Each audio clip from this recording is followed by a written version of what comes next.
So you have learned that we use arrays to store a list of objects. In Java, we can also create multi-dimensional arrays. For example, we can create a two-dimensional array to store a matrix, or we can create a three-dimensional array to store data for a cube. These are useful in scientific computations. Let me show you. So here we have a single-dimensional array. To convert this to a two-dimensional array, we need to add another pair of square brackets. Now we have a compilation error because we need to repeat these brackets on the other side. So let's say we want to create a 2x3 matrix. So 2 rows and 3 columns. We add another brackets here and change these lengths to 2 and 3. So now we have 2 rows and 3 columns. Now to access individual items in this array, we need to supply 2 indexes. First, the index of the row.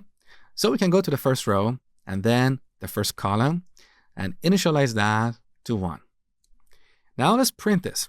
So SOUT tab. Once again, we use our arrays class dot toString and pass this object. Take a look. Once again, we get this weird string because here we're dealing with a multi-dimensional array.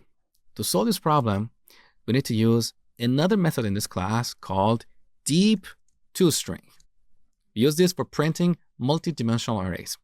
Take a look. Now we have this matrix which has 2 rows, and in each row we have 3 columns. We can also create a 3-dimensional array. All we have to do is to add another pair of brackets and specify the length of that dimension. Pretty easy. Now what about the curly brace syntax? Let me show you. So let's revert this back to a 2-dimensional array.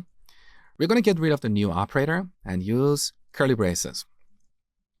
Now, let's say in this matrix, we're going to have 2 rows and 3 columns. So each row is an array itself because it's a list of items, right? So we add another array here. Let's say 1, 2, 3. Then comma. Now we add the second row, which is another array. In this row, we're going to have 3 numbers, 4, 5, and 6. Now let's remove this line. We don't need it anymore. And print this array. So here's the end result.